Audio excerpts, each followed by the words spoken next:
ਕਿਤਾਬ ਵਿਪਰਨ ਕੀ ਰੀਤ ਤੋਂ ਸੱਚ ਦਾ ਮਾਰਗ ਭਾਗ ਦੂਜਾ। ਲੇਖਕ ਗੁਰਬਖਸ਼ ਸਿੰਘ ਜੀ, ਕਾਲਾ ਅਫਗਾਨਾ। ਤੀਜਾ ਕਾਂਡ, ਮੰਗਣ ਗਿਆ ਸੋ ਮਰ ਰਿਹਾ। ਪਹਿਲਾ ਭਾਗ, ਦਾਨ ਪ੍ਰਥਾ ਦੀ ਉਪਜ ਮੰਗਤਾ, ਅਤੇ ਦੂਜਾ ਭਾਗ, ਮੰਗਣਾ ਅਤੇ ਗੁਰਮਤਿ। ਵਾਹਿਗੁਰੂ ਜੀ ਕਾ ਖਾਲਸਾ, ਵਾਹਿਗੁਰੂ ਜੀ ਕੀ ਫਤਿਹ। ਭਾਰਤੀ ਜਨਤਾ ਦੇ ਗੁਰੂ ਮੁੱਢਲੇ ਬ੍ਰਾਹਮਣ ਨੇ ਦਾਨੀ ਬਣਾਉਣ ਤੋਂ ਪਹਿਲਾਂ ਮਨੁੱਖ ਨੂੰ ਮੰਗਤਾ ਬਣਾ ਲਿਆ ਸੀ।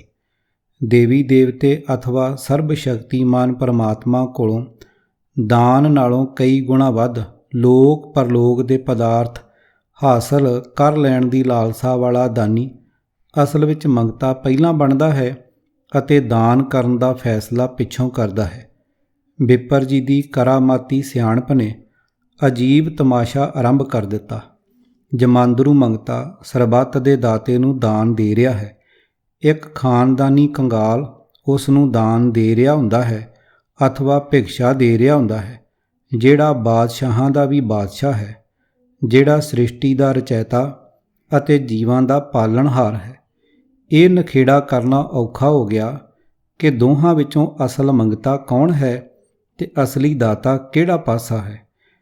ਮੂਲ ਨਾਲੋਂ ਕਈ ਗੁਣਾ ਵੱਧ ਵਿਆਜ ਲੈਣ ਦੀ ਆਸ ਨਾਲ ਉਧਾਰ ਦੇਣ ਦੀ ਪਹਿਲ ਕਰਨ ਵਾਲਾ ਕਿ ਜਾਂ ਕਥਿਤ ਤੌਰ 'ਤੇ ਵਿਆਜ ਸਮੇਤ ਵਾਪਸ ਮੋੜਨ ਵਾਲਾ।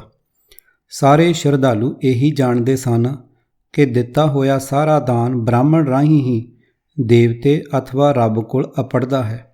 ਲਏ ਹੋਏ ਦਾਨ ਨੂੰ ਬ੍ਰਾਹਮਣ ਕਿਸ ਵਿਧੀ ਨਾਲ ਅਥਵਾ ਕਿਸ ਰਸਤੇ ਦੇਵਤੇ ਜਾਂ ਭਗਵਾਨ ਦੇ ਘਰ ਤੱਕ ਪਹੁੰਚਾਉਂਦਾ ਸੀ, ਦਾਨ ਨਾਲੋਂ ਕਈ ਗੁਣਾ ਵੱਧ ਵਿਆਜ ਸਮੇਤ ਵਾਪਸ ਮੁੜ ਆਉਣ ਦੀ ਗੱਲ ਤਾਂ ਛੱਡੀ, ਕਿ ਕੋਈ ਯਕੀਨ ਨਾਲ ਕਹਿ ਸਕਦਾ ਹੈ ਕਿ ਕਿਸੇ ਧਾਰਮਿਕ ਆਗੂ ਨੂੰ ਜਾਂ ਕਿਸੇ ਧਰਮ ਅਸਥਾਨ ਰਾਹੀਂ ਭਗਵਾਨ ਤੱਕ ਪੁੱਜਾ ਹੋਇਆ ਮੂਲ ਵੀ ਕਦੇ ਕਿਸੇ ਨੂੰ ਜ਼ਰੂਰ ਪਰਤ ਆਉਂਦਾ ਸੀ। ਬ੍ਰਾਹਮਣ ਦੀ ਜਾਦੂਗਰੀ ਦਾ ਬਹੁਤਾ ਕਮਾਲ ਇਹ ਸੀ ਕਿ ਦਾਨ ਬਾਰੇ ਕਿਸੇ ਪ੍ਰਕਾਰ ਦੀ ਪੁੱਛ ਕਰਨ ਦੀ ਦਲੇਰੀ ਕਰਨ ਦੀ ਮੂਰਖਤਾਈ ਕਰਨ ਵਾਲਾ ਦਾਨੀ ਮਹਾਂ ਪਾਪੀ ਬਣ ਜਾਂਦਾ ਸੀ। ਅਜਿਹੀ ਪੁੱਛ ਕਰ ਬੈਠਣ ਵਾਲਾ ਉਦੋਂ ਤੋਂ ਹੀ ਨਾਸਤਕ ਬਣ ਚੁੱਕਾ ਹੈ।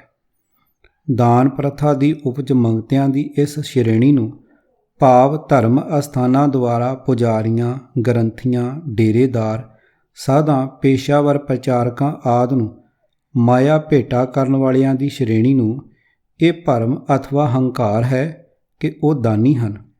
ਪਰ ਬ੍ਰਾਹਮਣ ਦੀ ਨਿੱਜੀ ਕਿਰਪਾ ਦੁਆਰਾ ਚੱਲ ਨਿਕਲੀ ਦਾਨ ਪ੍ਰਥਾ ਦੀ ਹੀ ਉਪਜ ਮੰਗਤਿਆਂ ਦੀ ਇੱਕ ਹੋਰ ਬਰਾਦਰੀ ਵੀ ਹੈ, ਜਿਸ ਨੂੰ ਇਹ ਹੰਕਾਰ ਨਹੀਂ ਬਣਿਆ ਕਿ ਉਹ ਮੰਗਤੇ ਨਹੀਂ ਦਾਨੀ ਹਨ। ਪਰ ਦਾਨੀ ਹੋਣ ਦੇ ਹੰਕਾਰ ਤੋਂ ਬਚਿਆ ਇਹ ਮੰਗਤਾ ਭਾਰਤੀ ਸਮਾਜ ਵਾਸਤੇ ਅਜਿਹਾ ਦੁਖਦਾਈ ਨਾਸੂਰ ਬਣ ਗਿਆ, ਜਿਹੜਾ ਕਿਸੇ ਨਾ ਕਿਸੇ ਰੰਗ ਵਿੱਚ ਰਿਸਦਾ ਹੀ ਰਹਿੰਦਾ ਹੈ। ਦਾਨ ਦੇ ਬਹਾਨੇ ਲੋਕਾਂ ਨੂੰ ਲੁੱਟ ਖਾਣ ਵਾਲੇ ਬ੍ਰਾਹਮਣ ਨੇ ਮਾਇਕ ਪਦਾਰਥਾਂ ਦੀ ਉਗਰਾਹੀ ਕਰਨ ਲਈ ਨਵੀਆਂ ਤੋਂ ਨਵੀਆਂ ਵਿਧੀਆਂ ਚਾਲੂ ਕਰ ਲੈਣ ਲਈ ਕਈ ਮੁਹੂਰਤਾਂ, ਥਿੱਤਾਂ, ਦਿਨਾਂ ਅਤੇ ਵਾਰਾਂ ਆਦਿ ਵਿੱਚ ਦਾਨ ਕਰਨਾ ਬੜਾ ਫਲਦਾਇਕ ਅਤੇ ਕਈ ਪਾਪਾਂ ਨੂੰ ਨਾਸ਼ ਕਰਨ ਵਾਲਾ ਘੋਸ਼ਿਤ ਕਰ ਦਿੱਤਾ। ਮੱਸਿਆ, ਸੰਗਰਾਂਦ, ਪੁੰਨਿਆ, ਇਕਾਦਸ਼ੀ, ਦੁਆਦਸ਼ੀ, ਨੌਮੀ, ਸ਼ਨਿਚਰ, ਮੰਗਲ, ਵੀਰਵਾਰ, ਟਿੱਕਾ ਭਾਈ ਦੂਜ, ਲੋਹੜੀ, ਦੀਵਾਲੀ ਆਦਿ ਕਈ ਨਾਮ ਰੱਖ ਕੇ ਇਹਨਾਂ ਦਿਨਾਂ, ਮੁਹੂਰਤਾਂ ਆਦਿ 'ਤੇ ਦਾਨ ਕਰਨ ਨੂੰ ਹਿੰਦੂ ਧਰਮ ਦਾ ਅੰਗ ਬਣਾ ਦਿੱਤਾ। ਚੰਦ ਅਤੇ ਸੂਰਜ ਗ੍ਰਹਿਣ ਦੇ ਸਮੇਂ ਵੱਧ ਤੋਂ ਵੱਧ ਦਾਨ ਕਰਨ ਨੂੰ ਓਨੇ ਹੀ ਪਾਪਾਂ ਨੂੰ ਨਾਸ਼ ਕਰਨ ਵਾਲਾ ਪੁੰਨ ਬਣਾ ਦਿੱਤਾ। 12 ਸਾਲਾਂ ਮਗਰੋਂ ਲੱਗਣ ਵਾਲਾ ਖਾਸ ਸੂਰਜ ਗ੍ਰਹਿਣ ਤਾਂ ਅੱਜ ਵੀ ਬ੍ਰਾਹਮਣ ਵਾਸਤੇ ਮਨ ਆਈ ਲੁੱਟ ਕਰ ਲੈਣ ਦਾ ਸਮਾਂ ਹੁੰਦਾ ਹੈ। ਬ੍ਰਾਹਮਣ ਇਹਨਾਂ ਦਿਨਾਂ 'ਤੇ ਲੋਕਾਂ ਦੇ ਘਰੋਂ ਘਰੀ ਪੁੱਜ ਕੇ ਦਾਨ ਉਗਰਾ ਕੇ ਲਿਆਉਣ ਲੱਗ ਪਏ। ਅਜਿਹੇ ਪਦਾਰਥ ਲਿਆ ਕੇ ਖਾਣ ਵਾਸਤੇ ਬ੍ਰਾਹਮਣ ਉਹਨਾਂ ਦੇ ਘਰੀਂ ਜਾ ਵੜਦਾ ਸੀ, ਜਿਨ੍ਹਾਂ ਨੂੰ ਨੀਵੀਂ ਜਾਤ ਵਾਲੇ ਆਖ ਕੇ ਘਿਰਣਾ ਕਰਦਾ ਸੀ। ਗਿਰਾਵਟ ਦੇ ਖੂਹ ਵਿੱਚ ਡਿੱਗੇ ਅਜਿਹੇ ਬ੍ਰਾਹਮਣ ਬਾਰੇ ਗੁਰਬਾਣੀ ਦਾ ਫਰਮਾਨ ਇਉਂ ਹੈ: ਆਪਨ ਊਚ ਨੀਚ ਕਰ ਭੋਜਨ, ਹਠੇ ਕਰਮ ਕਰ ਉਦਰ ਪਰੈ, 14 ਅਮਾਵਸ ਰਚ ਰਚ ਮੰਗੈ, ਕਰ ਦੀਪਕ ਲੈ ਕੂਪ ਪਰੈ। ਪੰਨਾ 970। ਅਰਥ: ਹੇ ਬ੍ਰਾਹਮਣ, ਤੂੰ ਆਪਣੇ ਆਪ ਨੂੰ ਉੱਚੀ ਕੁਲ ਦਾ ਸਮਝਦਾ ਹੈ, ਪਰ ਭੋਜਨ ਉਹਨਾਂ ਦੇ ਘਰ ਦਾ ਖਾਂਦਾ ਹੈ ਜਿਨ੍ਹਾਂ ਨੂੰ ਨੀਵੀਂ ਕੁਲ ਦੇ ਕਹਿੰਦਾ ਹੈ ਤੇ ਘਿਰਣਾ ਕਰਦਾ ਹੈ। ਤੂੰ ਹੱਠ ਵਾਲੇ ਕਰਮ ਕਰਕੇ ਤੇ ਲੋਕਾਂ ਨੂੰ ਵਿਖਾ ਵਿਖਾ ਕੇ ਆਪਣਾ ਪੇਟ ਪਾਲਦਾ ਹੈ। ਚੌਦਸ ਤੇ ਮੱਸਿਆ ਆਦਿਕ ਥਿੱਤਾਂ ਬਨਾਵਟੀ ਥਾਪ ਥਾਪ ਕੇ ਤੂੰ ਜਜਮਾਨਾਂ ਪਾਸੋਂ ਮੰਗਦਾ ਹੈ। ਤੂੰ ਆਪਣੇ ਆਪ ਨੂੰ ਵਿਦਵਾਨ ਸਮਝਦਾ ਹੈ, ਪਰ ਵਿਦਿਆ ਰੂਪ ਦੀਵਾ ਹੱਥ ਉੱਤੇ ਰੱਖ ਕੇ ਖੂਹ ਵਿੱਚ ਡਿੱਗ ਰਿਹਾ ਹੈ। ਤ੍ਰਿਸ਼ਨਾਲੂ ਮਨੁੱਖ ਦਾ ਨਾ ਕਦੇ ਰੱਜ ਹੁੰਦਾ ਹੈ ਅਤੇ ਨਾ ਹੀ ਉਹ ਸਬਰ ਨਾਲ ਬੈਠ ਸਕਦਾ ਹੈ। ਬ੍ਰਾਹਮਣ ਨੇ ਮੰਗਤੇ ਦੇ ਰੂਪ ਦੁਆਰਾ ਲੋਕਾਂ ਨੂੰ ਲੁੱਟਣ ਦੇ ਹੋਰ ਵੀ ਕਈ ਢੰਗ ਬਣਾ ਲਏ। ਹੱਥਾਂ ਦੀਆਂ ਲਕੀਰਾਂ ਤੋਂ ਭਾਗ ਰੇਖਾ ਪੜ੍ਹ ਕੇ ਕਈ ਪ੍ਰਕਾਰ ਦੀਆਂ ਭਵਿੱਖਬਾਣੀਆਂ ਦਾ ਚੱਕਰ ਚਲਾ ਲਿਆ। ਅਜਿਹੇ ਟੇਵੇ ਲਾਉਣ ਨਾਲ ਬੀਬੀਆਂ ਨੂੰ ਸੌਖਾ ਭਰਮਾ ਕੇ ਲੁੱਟਿਆ ਜਾ ਸਕਦਾ ਸੀ। ਰਮਲੀਏ ਬ੍ਰਾਹਮਣ ਅਜਿਹੇ ਸਮੇਂ ਲੋਕਾਂ ਦਿਆਂ ਘਰਾਂ ਵਿੱਚ ਜਾਂਦੇ ਸਨ ਜਦੋਂ ਬੀਬੀਆਂ ਇਕੱਲੀਆਂ ਘਰ ਹੁੰਦੀਆਂ। ਘਰਾਂ ਵਿੱਚ ਇਕੱਲੀਆਂ ਬੀਬੀਆਂ ਨੂੰ ਇਨ੍ਹਾਂ ਰੋਲ ਮੰਗਤਿਆਂ ਨੇ ਕਈ ਢੰਗਾਂ ਨਾਲ ਲੁੱਟਿਆ ਅਤੇ ਹੋਰ ਵੀ ਕਈ ਉਪੱਦਰ ਕੀਤੇ। ਨਾਨਕ ਸਿੰਘ ਨਾਵਲਿਸਟ ਦੇ ਕਾਲ ਚੱਕਰ ਨਾਵਲ ਵਿੱਚ ਲਿਖੀਆਂ 2 ਸਤਰਾਂ ਇਸ ਪ੍ਰਕਾਰ ਹਨ। ਮਾਈਆਂ ਗਾਈਆਂ ਤੇ ਬਾਬੂ ਬੈਲ, ਸੰਤ ਸਾਨ ਕਰਨ ਵਿੱਚ ਸੈਲ। ਪੰਜਾਬੀ ਦਾ ਅਖਾਣ ਤਾਂ ਇਹ ਹੈ, ਮੰਗਣ ਗਿਆ ਸੋ ਮਰ ਰਿਹਾ। ਕਿਸੇ ਕੋਲੋਂ ਕੋਈ ਵਸਤੂ ਮੰਗਣ ਜਾਣਾ ਪੈ ਜਾਣ ਦੀ ਵਿਚਾਰ ਨਾਲ ਹੀ ਜਿਉਂਦੀ ਆਤਮਾ ਵਾਲਾ ਮਨੁੱਖ ਆਪਣੀ ਮੌਤ ਸਮਝਦਾ ਹੈ। ਪਰ ਬ੍ਰਾਹਮਣ ਨੇ ਮੰਗਣ ਦਾ ਕਿੱਤਾ ਅਜਿਹਾ ਬਣਾ ਦਿੱਤਾ ਕਿ ਭਿੱਖਿਆ ਪਾਉਣ ਵਾਲਾ ਦਾਨੀ ਮੰਗਤੇ ਕੋਲੋਂ ਭੈ ਖਾਣ ਲੱਗ ਪਿਆ। ਓਪਰੇ ਘਰਾਂ ਵਿੱਚ ਦਾਖਲ ਹੋ ਸਕਣਾ ਮੰਗਤੇ ਦੇ ਅਧਿਕਾਰ ਪ੍ਰਤੀ ਧਾਰਮਿਕ ਸ਼ਰਧਾ ਬਣਾ ਦੇਣ ਲਈ ਕਈ ਤਰ੍ਹਾਂ ਦੀਆਂ ਕਹਾਣੀਆਂ ਵੀ ਧਰਮ ਗ੍ਰੰਥਾਂ ਵਿੱਚ ਲਿਖ ਦਿੱਤੀਆਂ। ਮਹਾਭਾਰਤ ਗਾਥਾ ਵਾਲੇ 5 ਪਾਂਡੋ ਭਰਾਵਾਂ ਨੂੰ ਮਹਾਨ ਸੂਰਮੇ ਅਤੇ ਗੁਣਾਂ ਦੇ ਭੰਡਾਰ ਵੀ ਦੱਸਿਆ ਤੇ ਨਾਲ ਹੀ ਉਹਨਾਂ ਨੂੰ ਮੰਗਤੇ ਬਣੀ ਘਰ ਘਰ ਖੱਜਲ ਹੁੰਦੇ ਅਤੇ ਆਟੇ ਦੀ ਮੁੱਠ ਮੰਗਦਿਆਂ ਦਰਸਾਇਆ ਗਿਆ। ਕਿਸੇ ਮੰਗਤੇ ਦਾ ਘਰ ਦੇ ਦਰਵਾਜ਼ੇ ਤੋਂ ਖਾਲੀ ਮੁੜ ਜਾਣ ਦਾ ਬੜਾ ਭਿਆਨਕ ਪਾਪ ਬਣਾ ਦਿੱਤਾ ਗਿਆ। ਸਾਧੂ ਭੇਖ ਵਾਲੇ ਮੰਗਤੇ ਦੇ ਸਰਾਪ ਨਾਲ ਕਈ ਤਬਾਹੀਆਂ ਦੇ ਕਿੱਸੇ ਲਿਖੇ ਅਤੇ ਪ੍ਰਚਾਰੇ ਗਏ। ਮੰਗਤੇ ਨੂੰ ਈਸ਼ਵਰ ਦਾ ਹੀ ਰੂਪ ਦੇ ਦੇਣ ਲਈ ਰਾਮਚੰਦਰ ਅਤੇ ਉਸ ਦੇ 3 ਭਰਾਵਾਂ ਨੂੰ ਮੰਗਤਿਆਂ ਵਾਲੇ ਭੇਸ ਵਿੱਚ ਘਰਾਂ ਤੋਂ ਖੈਰ ਮੰਗਦੇ ਦਰਸਾਇਆ ਗਿਆ। ਵਿਸ਼ਨੂੰ 52 ਅਵਤਾਰ, ਇੰਦਰ ਆਦਿ ਭਗਵਾਨਾਂ ਅਤੇ ਵੱਡੇ ਵੱਡੇ ਰਿਸ਼ੀਆਂ ਨੂੰ ਮੰਗਤੇ ਦੇ ਭੇਸ ਵਿੱਚ ਮੰਗਦੇ ਦਰਸਾਉਣ ਦਾ ਸਿੱਧਾ ਅਰਥ ਇਹ ਸੀ ਕਿ ਲੋਕ ਮੰਗਤੇ ਨੂੰ ਬੂਹੇ ਆਇਆ ਰੱਬ ਸਮਝਣ ਅਤੇ ਉਸ ਦੀ ਹਰ ਮੰਗ ਪੂਰੀ ਕਰਨ। ਕਿਸੇ ਮੰਗਤੇ ਦੇ ਜਾਲ ਵਿੱਚ ਫਸ ਕੇ ਭਾਵੇਂ ਰਾਜੇ ਹਰੀ ਚੰਦ ਵਾਂਗ ਰਾਜ ਭਾਗ ਗੁਆ ਕੇ ਆਪਣੀ ਪਿਆਰੀ ਪਤਨੀ ਵੀ ਕਿਉਂ ਨਾ ਵੇਚਣੀ ਪੈ ਜਾਏ, ਅਜਿਹੀ ਬ੍ਰਾਹਮਣੀ ਨੀਤੀ ਦਾ ਹੀ ਅਸਰ ਹੈ ਕਿ ਅੱਜ ਤਾਈਂ ਵੀ ਭਾਰਤੀ ਮਨੁੱਖ ਦੇ ਮਨ ਵਿੱਚੋਂ ਸਾਧ ਦੇ ਭੇਖ ਵਾਲੇ ਮੰਗਤੇ ਦਾ ਭੈ ਪੂਰੀ ਤਰ੍ਹਾਂ ਮੇਟ ਨਹੀਂ ਸਕਿਆ। ਰੱਬ ਦਾ ਇੱਕ ਅਜਿਹਾ ਅਵਤਾਰ ਵੀ ਬ੍ਰਾਹਮਣ ਨੇ ਦਰਸਾ ਦਿੱਤਾ ਜਿਸ ਨੇ ਬੜੇ ਗੰਦੇ ਅਤੇ ਬਦਬੂਦਾਰ ਕੱਪੜੇ ਪਾਏ ਹੋਏ ਸਨ ਅਤੇ ਮੱਖੀਆਂ ਉਡਾਉਣ ਲਈ ਚੌਰੀ ਫੜੀ ਹੋਈ ਸੀ। ਵੇਖੋ ਅਵਤਾਰ ਪ੍ਰਥਾ, ਹਰ ਭੇਖ ਵਾਲਾ ਅਤੇ ਹਰ ਤਰ੍ਹਾਂ ਦਾ ਮੰਗਤਾ ਰੱਬ ਦਾ ਰੂਪ ਬਣ ਗਿਆ। ਮੰਗਣ ਨਾਲ ਸੌਖਿਆਂ ਹੀ ਮਾਇਆ ਜੋੜ ਸਕਣ ਦਾ ਚਸਕਾ ਇੰਨਾ ਵਧਿਆ ਕਿ ਮੰਗਤਿਆਂ ਦੇ ਬੜੇ ਵੱਡੇ ਵੱਡੇ ਅੱਡੇ ਬਣ ਗਏ ਅਤੇ ਮੰਗਤਿਆਂ ਦੇ ਡੇਰਿਆਂ ਦੇ ਮਾਲਕਾਂ ਨੇ ਆਪਣੀ ਆਮਦਨ ਵਧਾਉਣ ਦੀ ਦੌੜ ਆਰੰਭ ਲਈ। ਮੰਗਤਾ ਪ੍ਰਣਾਲੀ ਦੇ ਕਾਰਨ ਮੰਗਤਿਆਂ ਪ੍ਰਤੀ ਲੋਕਾਂ ਵਿੱਚ ਉਚੇਚੀ ਹਮਦਰਦੀ ਬਣ ਗਈ।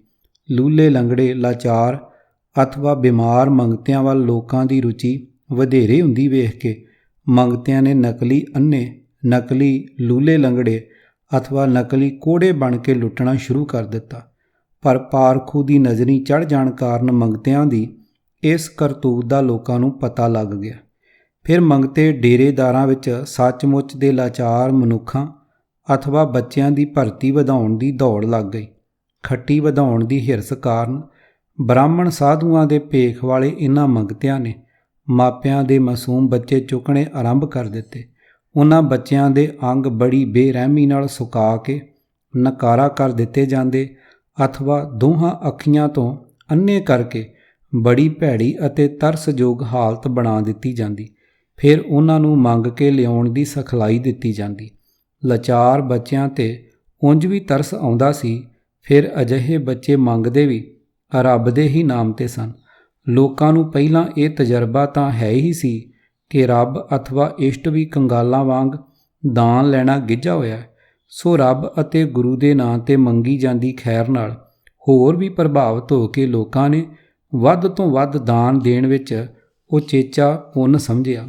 ਸਾਰਾ ਦਿਨ ਇਹਨਾਂ ਬੱਚਿਆਂ ਨੇ ਮੰਗਦੇ ਰਹਿਣਾ, ਕੁਝ ਖਾਣ ਵਾਲੀਆਂ ਵਸਤੂਆਂ ਮੰਗ ਕੇ ਢਿੱਡ ਦੀ ਅੱਗ ਬੁਝਾ ਲੈਣੀ ਅਤੇ ਸ਼ਾਮ ਨੂੰ ਸਾਰਿਆਂ ਨੇ ਡੇਰੇ ਪੁੱਜ ਕੇ ਦਿਨ ਦੀ ਕਮਾਈ ਡੇਰੇਦਾਰ ਦੇ ਅੱਗੇ ਜਾ ਰੱਖਣੀ। ਘੱਟ ਪੈਸਿਆਂ ਵਾਲੇ ਨੂੰ ਕੁੱਟ ਜਾਂ ਗਾਲਾਂ ਪੈਣੀਆਂ।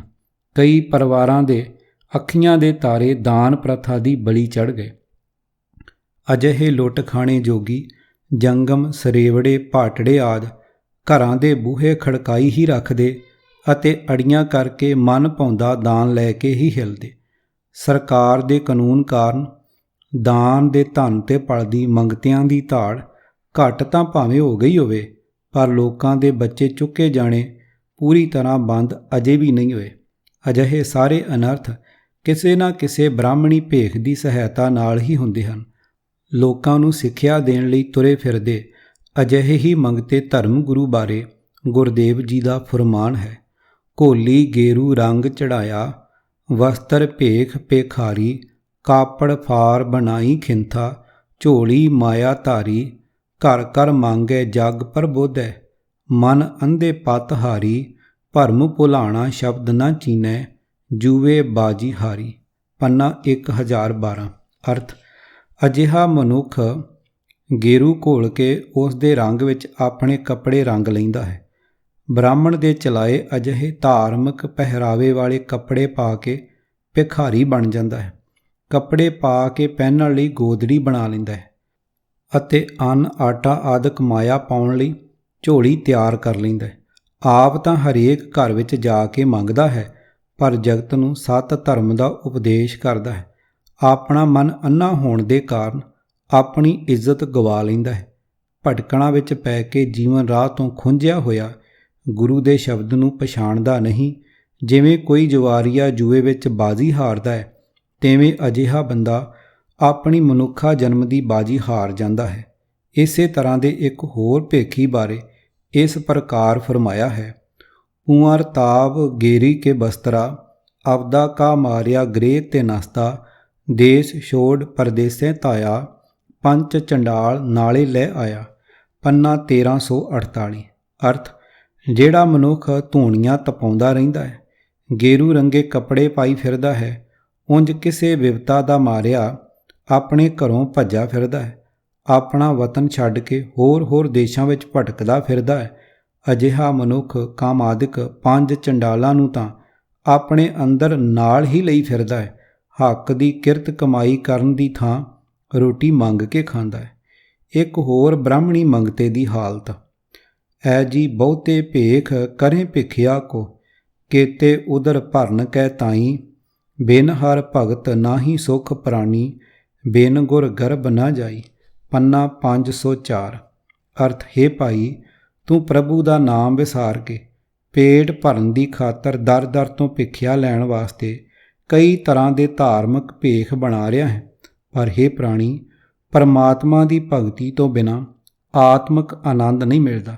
ਗੁਰੂ ਦੀ ਸ਼ਰਨ ਤੋਂ ਬਿਨਾਂ ਹੰਕਾਰ ਦੂਰ ਨਹੀਂ ਹੁੰਦਾ। ਗੁਰਦੇਵ ਉਸ ਨੂੰ ਸਾਧ, ਸੰਤ ਅਥਵਾ ਫਕੀਰ ਨਹੀਂ ਮੰਨਦੇ ਜਿਹੜਾ ਘਰ ਘਰ ਮੰਗਦਾ ਫਿਰੇ। ਦਰਵੇਸੀ ਕੋ ਜਾਣ ਸੀ, ਵਿਰਲਾ ਕੋ ਦਰਵੇਸ਼, ਜੇ ਘਰ ਘਰ ਹੰਡੇ ਮੰਗਦਾ, ਧਿਗ ਜੀਵਨ ਧਿਗ ਵੇਸ, ਜੇ ਆਸਾ ਅੰਦੇਸ਼ਾ ਤਜ ਰਹੇ, ਗੁਰਮੁਖ ਭਿਖਿਆ ਨਾਉ, ਤਿਸਕੇ ਚਰਨ ਪਖਾਲੀਐ, ਨਾਨਕ ਹਉ ਬਲਿਹਾਰੇ ਜਾਉ। ਪੰਨਾ 550। ਅਰਥ: ਕੋਈ ਵਿਰਲਾ ਫਕੀਰ ਫਕੀਰੀ ਦੇ ਆਦਰਸ਼ ਨੂੰ ਸਮਝਦਾ ਹੈ। ਫਕੀਰ ਹੋ ਕੇ ਜੇ ਘਰ ਘਰ ਮੰਗਦਾ ਫਿਰੇ ਤਾਂ ਉਸ ਦੇ ਜਿਉਣ ਨੂੰ ਫਿਟਕਾਰ ਹੈ ਤੇ ਉਸ ਦੇ ਫਕੀਰੀ ਜਾਮੇ ਨੂੰ ਫਿਟਕਾਰ ਹੈ। ਜੇ ਦਰਵੇਸ਼ ਹੋ ਕੇ ਆਸਾ ਤੇ ਚਿੰਤਾ ਨੂੰ ਛੱਡ ਦੇਵੇ ਤੇ ਸਤਿਗੁਰੂ ਦੇ ਸਨਮੁਖ ਰਹਿ ਕੇ ਨਾਮ ਦੀ ਭਿਖਿਆ ਮੰਗੇ ਤਾਂ ਤੇ ਨਾਨਕ, ਮੈਂ ਉਸ ਤੋਂ ਸਦਕੇ ਜਾਂਦਾ ਹਾਂ, ਉਸ ਦੇ ਚਰਨ ਧੋਣੇ ਚਾਹੀਦੇ ਹਨ। ਦਾਨ ਪ੍ਰਥਾ ਅਨੁਸਾਰ ਬਣੀ ਸ਼ਰਧਾ ਅਧੀਨ ਕਿਸੇ ਮੰਗ ਨੂੰ ਮੁੱਖ ਰੱਖ ਕੇ ਦਾਨ ਕਰਨਾ, ਮੰਗਤਿਆਂ ਵਾਂਗ ਮੰਗਣਾ, ਦੋਵੇਂ ਹੀ ਆਪਣੇ ਆਪਣੇ ਥਾਂ ਵੱਡੇ ਕੌਮੀ ਨੁਕਸਾਨ ਦਾ ਕਾਰਨ ਬਣਦੇ ਜਾ ਰਹੇ ਹਨ। ਵਿਪਰਨ ਕੀ ਇਸ ਰੀਤ ਨਾਲ ਮਨੁੱਖਤਾ ਵਾਲੇ ਉੱਚ ਗੁਣਾਂ ਨੂੰ ਵੀ ਘਾਤਕ ਨੁਕਸਾਨ ਪੁੱਜਦਾ ਹੈ। ਸੁਜਾਨ ਗੁਰੂ ਜੀ ਨੇ ਸਿੱਖਾਂ ਵਿੱਚੋਂ ਇਸ ਐਬ ਨੂੰ ਕੱਢ ਦਿੱਤਾ ਹੋਇਆ ਸੀ। ਮਹੰਤਾਂ ਦੀ ਚੌਧਰ ਸਮੇਂ ਅਜਿਹੀਆਂ ਬਿਮਾਰੀਆਂ ਨੇ ਫਿਰ ਅਜਿਹਾ ਜ਼ੋਰ ਫੜ ਲਿਆ ਕਿ ਅੱਜ ਦਾ ਸਿੱਖ ਉੱਪਰ ਲਿਖੇ ਵਿਚਾਰਾਂ ਵਾਲੀ ਗੁਰਬਾਣੀ ਨੂੰ ਸੁਣਨ ਲਈ ਵੀ ਤਿਆਰ ਨਹੀਂ ਹੈ। ਅਜਿਹੇ ਦਾਨੀ ਸੁਭਾਅ ਵਾਲੀ ਸੂਰਮਿਆਂ ਦੀ ਕੌਮ ਦਾ ਸਰਮਾਇਆ ਕਿਤੇ ਗੁਰੂ ਨਾਨਕ ਸਾਹਿਬ ਜੀ ਦੇ ਗਿਆਨ ਨੂੰ ਪੜ੍ਹਨ ਪੜ੍ਹਾਉਣ ਵਾਲੇ ਵਿਦਿਆਲੇ ਬਣਾਉਣ 'ਤੇ ਖਰਚ ਹੁੰਦਾ ਤਾਂ ਅੱਜ ਵਾਲਾ ਪੰਥਕ ਆਜ਼ਾਦੀ ਦਾ ਮਸਲਾ, ਜਿਹੜਾ ਸਦਾ ਲਈ ਰਿਸਦਾ ਰਹਿ ਕੇ ਦੁਖੀ ਕਰਨ ਵਾਲਾ ਨਾਸੂਰ ਬਣ ਗਿਆ ਹੈ, ਆਪਣੇ ਆਪ ਹੀ ਹੱਲ ਹੋ ਚੁੱਕਾ ਹੋਣਾ ਸੀ। ਪੰਥ ਦਾ ਲਾਲ ਦੁਨੀਆ ਦੇ ਜਿਸ ਹਿੱਸੇ ਵਿੱਚ ਵੀ ਵਸਿਆ ਹੈ, ਉੱਥੇ ਗੁਰੂ ਦਾ ਘਰ ਬਣਾ ਦੇਣ ਵਿੱਚ ਹੀ ਧਰਮ ਦੀ ਸੇਵਾ ਸਮਝਦਾ ਹੈ। ਗੁਰੂ ਘਰ ਦਾ ਗ੍ਰੰਥੀ ਰੱਖਣ ਦੀ ਵਾਰੀ ਕਿਸੇ ਅਜਿਹੇ ਗਵਈਏ ਰਾਗੀ ਨੂੰ ਲਿਆ ਬਿਠਾਲਦਾ ਹੈ, ਜਿਹੜਾ ਗੁਰਬਾਣੀ ਦੇ ਗਿਆਨ ਤੋਂ ਲਗਭਗ ਕੋਰਾ ਹੁੰਦਾ ਹੈ, ਜਿਹੜਾ ਵਾਜੇ ਤੇ ਗੁਟਕਾ ਜਾਂ ਕਾਪੀ ਰੱਖ ਕੇ ਸ਼ਬਦ ਅਥਵਾ ਧਾਰਮਿਕ ਗੀਤ ਗਾ ਕੇ ਸੰਗਤਾਂ ਨੂੰ ਨਿਹਾਲ ਕਰਕੇ ਜੇਬਾਂ ਭਰਨ ਵਿੱਚ ਜੁਟਿਆ ਰਹਿੰਦਾ ਹੈ। ਸਾਰੀ ਦੁਨੀਆ ਵਿੱਚ ਕਿਹੜਾ ਐਸਾ ਗੁਰਦੁਆਰਾ ਹੈ ਜਿਹੜਾ ਗੁਰਮਤਿ ਗਿਆਨ ਦਾ ਵਿਦਿਆਲਾ ਹੈ? ਗੁਰੂ ਕੀ ਸੇਵਾ ਸ਼ਬਦ ਵਿਚਾਰ ਪੰਨਾ 223 ਵਾਲੇ ਗੁਰੂ ਹੁਕਮ ਨੂੰ ਭੁਲਾ ਕੇ ਗ੍ਰੰਥੀ ਵਾਲੀ ਪਦਵੀ ਦਾ ਮਖੌਲ ਉਡਾਇਆ ਜਾਂਦਾ ਹੈ।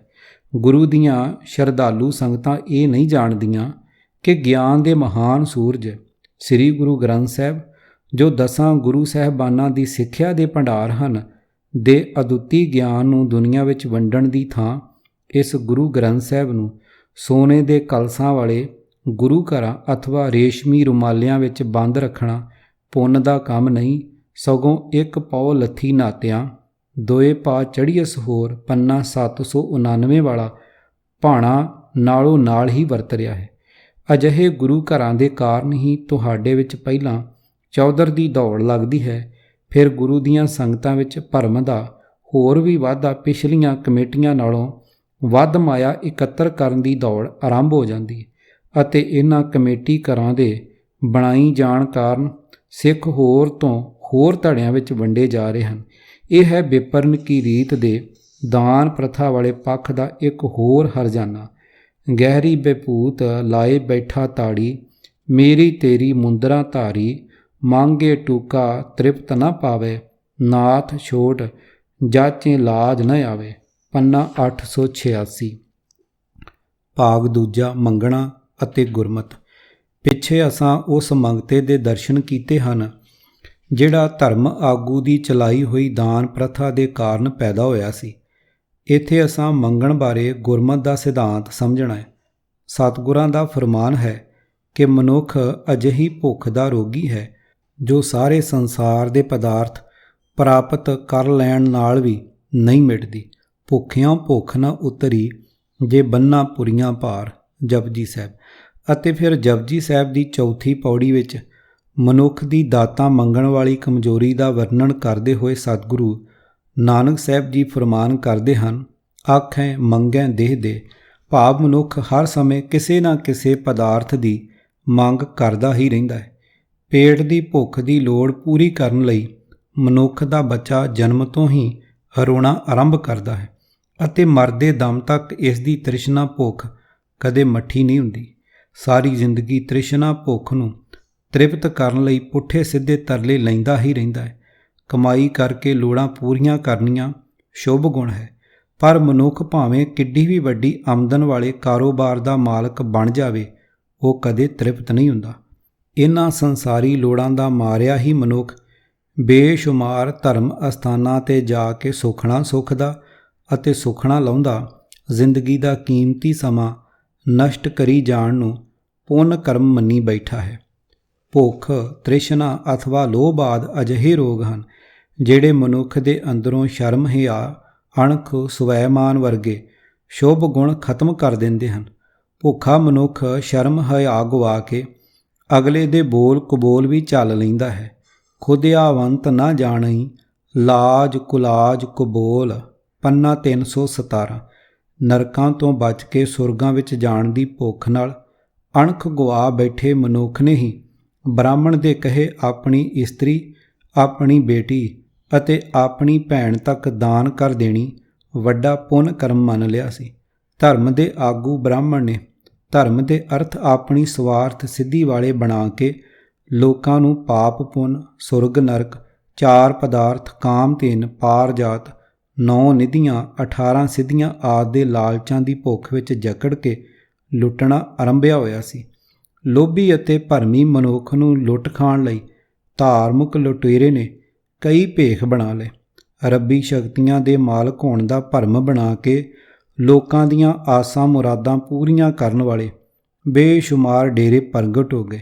ਸਾਧਾਂ ਜੋਗੀਆਂ ਦੇ ਡੇਰੇ, ਤੀਰਥ ਅਸਥਾਨਾਂ 'ਤੇ ਬੈਠੇ ਪਾਂਧੇ ਅਤੇ ਧਰਮ ਉਪਦੇਸ਼ਕ, ਮੰਦਰਾਂ ਦੇ ਪੁਜਾਰੀ, ਪੀਰਾਂ ਫਕੀਰਾਂ ਦੇ ਜਿਰਗੇ, ਕਥਿਤ ਕਰਾਮਾਤੀ ਫਕੀਰਾਂ ਦੀਆਂ ਕਬਰਾਂ 'ਤੇ ਬੈਠੇ ਮਜੌਰ, ਬੇਅੰਤ ਅੱਡੇ ਖੁਦਾਈ ਕਰਾਮਾਤਾਂ ਦੇ ਮਾਲਕ ਬਣ ਕੇ ਲੋਕਾਂ ਦੀ ਲਹੂ ਪਸੀਨੇ ਦੀ ਕਮਾਈ ਠੱਗਣ ਲੱਗ ਪਏ।